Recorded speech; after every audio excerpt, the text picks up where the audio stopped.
Որտեղ է անցնում խոշտանգման եւ պաշտոնական լիազորությունների չարաշահման միջև իրավական սահմանը եւ ինչու է նմանատիպ հանցավոր բռնարարքները երբեմն ստանում տարբեր գնահատականներ։ Այսօր կխոսենք այն մասին, թե ինչու են Հայաստանում խոշտանգման մի շարք գործեր վերավորակվում որպես պաշտոնական լիազորությունների չարաշահում, ինչ իրավական եւ գործնական խնդիրներ են դրանում առկա եւ ինչպես է դա անդրադառնում արդարադատության, պատժի համաչափության եւ մարդու իրավունքների պաշտպանության վրա։ Փորձելու ենք պարզել խնդիրը միայն ապացուցման բարդությունն է, իրավակիրառ պրակտիկան, թե նաև ինստիտուցիոնալ պատասխանատվության հարց, որոնք են վերավորակման հետևանքները տուժողների համար եւ արդյոք այս մոտեցումը չի թույլատնում խոշտանգման որպես մարդու արժանապատվության դեմ ուղղված ծանր հանցագործության իրավական ընկալումը։ Այս բոլոր հարցերի պատասխանները մեկ տեսանյութում։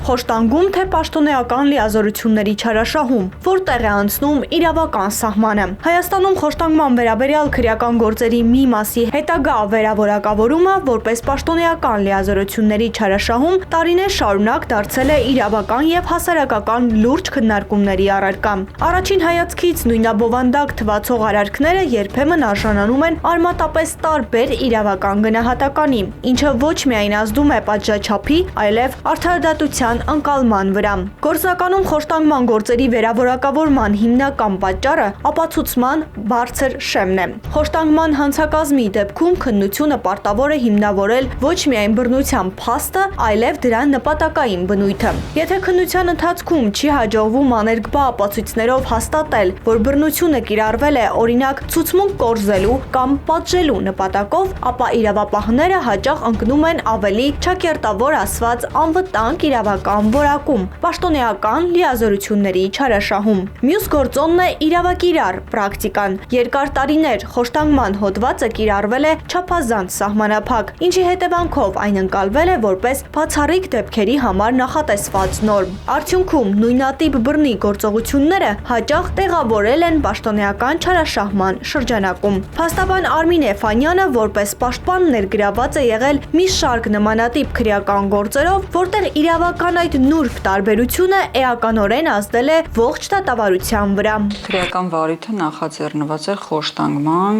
դեպքով, այսինքն նախնական իրավական գնահատականը այն էր, որ տեղի ունեցած դեպքը խոշտանգում է։ Փաստերը մոտավորապես հետևյալն էին, ոստիկանության ծառայողը հանցագործության ահազանգով մեկնում է դեպքի վայր, որպեսզի ձերբակալում իրականացնեն, խափանեն հետագա հանցավոր վարքագիծը այդ անձի, որտեղ այդ անձի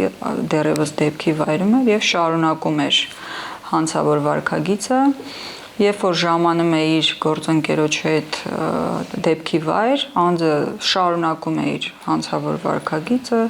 գույք է սկսում վնասել եւ այլն, հենց իրենց իսկ ներկայությամբ մի փոքր ոչ adekvat վիճակում է լինում։ Այդ ամենը զուգորդվում է սարսափելի հայհոյախառն արտահայտություններով, ոստիկանների պատիվը, արժանապատվությունը նշանակելով, մի խոսքով շատ վատ գործողություններով զուգորդված հանցավոր վարքագիծ է դրսևորում անձը, այն անձը, որ հանցանք էր կատարել, եւ տեսանյութում երևում էր, թե ինչպես է ոստիկանության ծառայողը շատ համբերատար, բավականին երկար սպասելուց հետո բռունցքով 2 հարված հասցնում քաղաքացուն։ Իհարկե, ինչպես քիչ առաջ նշեցի, խոշտանգման դեպքի առթիվ է վարույթը նախաձեռնվում, բայց մեղադրանքը ներկայացում է պաշտոնեական լիազորությունների չարաշահման հոդվածով։ Իրականում ասեմ, որ այս 2 հանցակազմերի սահմանը բավականին նուրբ է, որքան էլ որ իրենք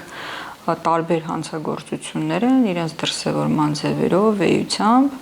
բայց իրենք շատ սահմանային են եւ միմյանցից սահմանազատման իրականում խնդիրներ կան։ Ես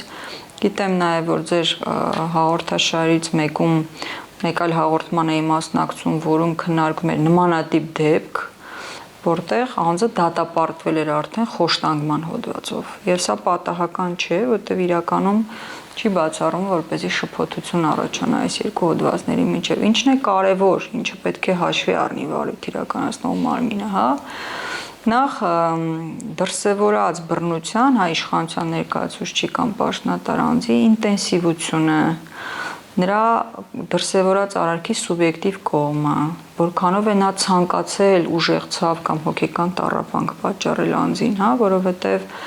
այո, անձը կարող է բռնություն գործադրելով կատարել պաշտոնեական լիազորությունների չարաշահում կամ անցում, որը կարծես թե արտաքին հատկանիշներով նույնանում է խոշտանգման հետ, բայց խոշտանգման դեպքում այդ բռնության ինտենսիվությունը, պաշտոնատար անձի կողմից այդ անձին հատկապես ցավ պատճառելու ցանկությունը, մղումը, հա, պետք է լինի դոմինանտ։ Բացի այդ, իհարկե խոշտանգումը մի շարք օրենքում նշված նպատակներով է իրականացվում, ինքնախոստովանություն ստանալու կամ անձին կատարած արարքի համար պատժելու, այս սա նաև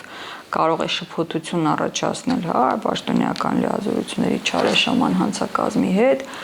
որովհետև մի փոքր շոշափելի չէ, հա, ինչ ասել է, թե կատարած արարքի համար պատժելու նպատակով անձին ուժեղ ցավ կամ հոգեկան տառապանք պատճառելը։ Իրոք որ ինչ է շփոթություն։ Այո, որոշակի շփոթություն առաջացնող օբյեկտիվ կողմի ըստ էության սուբյեկտիվ կողմի բան է, դրսևորում է, բայց այնուամենայնիվ խոշտանգման հանցակազմի հատկանիշ է։ Եվ այսինքն այս հատկանիշները կարող են արդեն վկայել անձի արարքում խոշտանգման հանցակազմի առկայության մասին, բայց այստեղ իմ գնահատմամբ շատ կարևոր է հենց հատկապես սուբյեկտիվ կողմի առկայությունը, թե օրինակ պաշտոնատար անձը ինչ մղմամբ, ինչ սուբյեկտիվ բովանդակությամբ, ինչ դիտավորությամբ է գործել։ Եթե մենք տեսնում ենք, որ օրինակ այս նմանատիպ իրավիճակ է եւ ուղղակի նրա համբերության բաժակը լցում, իհարկե դա էլ է անթույլատրելի, որովհետեւ մեկը չի արդարացնում այդ արարքը, բայց եթե այդ պորտկումը, հա, ինքը զուտ պորտկում է անձի դրսևորած հակաիրավական վարքագծի, սա իհարկե խոշտանգման հանցակազմի համատեքստում գնահատվել չի կարող որևէ պարագայում, բայց եթե մենք տեսնում ենք, որ օրինակ պաշտոնատար անձը կամ ընդունենք ոստիկանության ծառայողը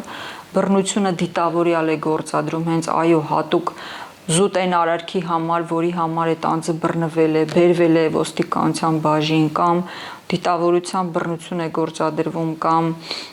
հոգեկան տառապանքի անձին պատճառում սպառնալիքներ հնչեցնելու տեսքով, որպեսզի նրանց ինքնախոստովանական ցուցմունք ստացվի եւ այլն, այս դեպքերում մենք կարող ենք իհարկե խոսել խոշտանգման հանցակազմի առկայության մասին։ Վերավորակավորման ամենախնդրահարույց հետևանքը պատժաչափերի էական տարբերությունն է։ Խոշտանգումը նախատեսում է զգալիորեն ավելի ծանր պատիժ, հաշվի առնելով դրա վտանգավորությունը եւ մարդու հիմնարար իրավունքների կոպիտ խախտումը։ Մինչդեռ պաշտոնեական լիազորությունների չարաշահման դեպքում պատիժը հաճախ ավելի մեղմ է, երբեմն պայմանական կամ ազատազրկման կարճ ժամկետով։ Սա հասարակության մեջ ստեղծում է արդարության խաթարման զգացում, հատկապես այն դեպքում, երբ տուժողը փաստացի ենթարկվել է նվաստացնող կամ ցավ պատճառող վերաբերմունքի, սակայն իրավական գնահատականը չի արտացոլում այդ ծանրությունը։ Եթե օրինակ սպառնալիքը ասենք հարազատի նկատմամբ գործադրվելիք բռնության, հա, ապագայում ասում եմ, չգիտեմ, եթե դու չխոստովանես այս արարքը, որ դու ես կատարել, որդուդ ենք բերելու այստեղ, որդուդ ենք ծեծի ենթարկելու եւ այլն, սա տեսեք ապագայում սպասվող այնպիսի գործողության սպառնալիք է, որը այդ անձի մոտ կարող է, հա, այդ երգյուղը, այդ վախը առաջացնել իր հարազատի նկատմամբ եւ ստիպված նա տա ինքնախոստովանական ցուցմունքներ։ Սա վստահաբար կգնահատվի խոշտանգման հանցակազմի համատեքստում, որտեղ մենք եվրոպական դատանի որոշում ունենք Հայաստանի դեմի դեպք կայացված, որտեղ անձանց հավաստիացրել են, որ հարևան սենյակից լսվող այդ ձայները եւ այլն իրենց երեխայի նկատմամբ դրսևորվող բռնության արդյունք են եւ եթե իրենք չխոստովանեն իրենց կողմից կատարած արարքը, այդ բռնությունը շարունակվելու է եւ անձը ինքնախոստովանական ցուցմունք է տվել ու դե բնականաբար հետագայում Եվրոպական դատանը Հայաստանի դեմ մեծ մասով որոշում է կայացել։ Սա իհարկե խոշտանգման դասական դրսևորում է, բայց չեն բացառվում իրավիճակներ, որ այո կրկին լինեն խիստ սահմանային։ Այստեղ շատ կարևոր է վարույթ իրականացնող մարմնի օբյեկտիվությունը, նախ ճիշտ վերհանելու այն բոլոր դետալները, որոնք այդ հանցակազմի հատկանիշ են, եւ պարտադիր անել հնարավոր ամեն բան, որպեսզի բացահայտի պաշտոնատար անձի սուբյեկտիվ ընկալումը եւ դիտավորությունը, այդ արարքը կատարելիս։ Եթե այդ դիտավորությունը բացահայտվի, որ իսկապես այս արարքը կոնկրետ հենց դիտավորությամբ էլ կատարվել է, որպեսզի հոգեկան տառապանք պատճառվի կամ ֆիզիկական ուժեղ ցավ պատճառվի եւ դա միտված է եղել այն նպատակներին, որոնք հոդվածում նշված են, մենք գործ ունենք խոշտանգման հանցակազմի հետ։ Խոշտանգման եւ պաշտոնեական չարաշահման միջև սահմանը միայն իրավաբանական նրբության հարց չէ։ Այն վերաբերում է նաեւ քաղաքական կամքի, ինստիտուցիոնալ անկախության եւ մարդու իրավունքների պաշտպանության մշակույթի մակարդակին։ Քանի դեռ խոշտանգման դեպքերի բացահայտումը եւ պատշաճ որակումը չեն ընկալվում որպես առաջնահերթություն, վերավորակավորման պրակտիկան շարունակելու է ստվեր գցել արդարադատության վրա։ Նույնաբովանդակ թվացող արարքների տարբեր իրավական որակումը պայմանավորված է ոչ այնքան օրենքի բացակայությամբ, որքան դրա կիրառման բարդությամբ եւ երբեմն խուսափողականությամբ։ Շատ լուրջ հանցագործություն է համարվում խոշտանգումը, ասեմ, որ այսօր ցավով պետք է արձանագրեմ, որ խոշտանգման դեպքերը արդեն սկսել են շատանալ։ Մենք օրորի ավելի ու ավելի շատ ենք լսում խոշտանգման դեպքերի մասին։ Ես ինքս ունեմ իմ վարույթում գործեր, որտեղ ցավոք սրտի անձանց նկատմամբ ոստիկանության բաժիններում բռնություն է կիրառվել, որպեսզի ստացվի ինքնախոստովանական ցուցմունք, ավելին այդ վնասվածքները նրանց վրա իսկապես հայտնաբերվել են, մենք բնականաբար հաղորդում ենք ներկայացրել, նախաձեռնվել է քրեական վարույթ եւ այլն, բայց տեսեք պետության հետևողականությունը, այս հանցագործների բացահայտման հարցում բավարար չեմ համարում, որտեղ կոնկրետ օրինակ մի դեպքով քննիչի մոտեցումն այն էր, դե գուցե եւ վնասվածքները այո ֆիքսեցինք, հայտնաբերեցինք, հիմնավորվեց, որ դա ինքը մինչեւ բաժին ստանալը չի ձեռք բերել, բայց դե հիմա չենք կարող հայտնաբերել, որ պաշտոնատար անձներ են խոշտանգել կամ որ ոստիկաններ են խոշտանգել, իսկ այդ անպատժելիության մթնոլորտը ծնում է հանցագործության նոր դեպքեր հարգելներս եւ եթե մենք մի քանի տարի առաջ խոշտանգման փաստի մասին լսում էինք, դա մեզ մոտ շոկ էր առաջացնում, որ հնարավոր է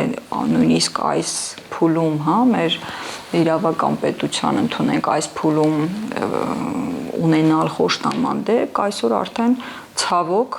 արդեն զարմանք չենք ապրում, որովհետև այդ դեպքերը հետս սկսել են թափ առնել, նշանակում է պետության քրեական քաղաքականությունը այս մասով վարվող բավարար չէ։ Պետք է ավելի լուրջ գործիքակազմ, պետք է կամք, որպեսզի ոչ թե կոնկրետ դեպքերով, որով որ պետք է դրանցով խոշտանգումը հաստատվի, այլ հաստատվի այն բոլոր դեպքերով, որտեղ որ խոշտանգումը կա իրապես։ Եթե մի քանի պաշտոնատար անձ իրապես խոշտանգումով դատապարտվի,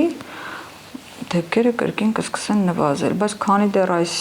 ամենաթողության մթնոլորտն է եւ նույնիսկ շատ դեպքերում ջանք ենք գործադրում, որպեսզի վարույթ նախաձեռնվի, իմացեք, որ այս դեպքերը կրելու են շարունակական բնույթ։ Խոշտանգումը որպես հանցակազմ պահանջում է խիստ եւ սկզբունքային մոտեցում, քանի որ խոսքը պետության կողմից մարդու արժանապատվության ոտնահարման մասին է, իսկ յուրաքանչյուր վերավորակում, որը չի արտացոլում արարքի իրական էությունը, փաստացի նվազեցնում է պետության պատասխանատվությունը սեփական քաղաքացիների նկատմամբ։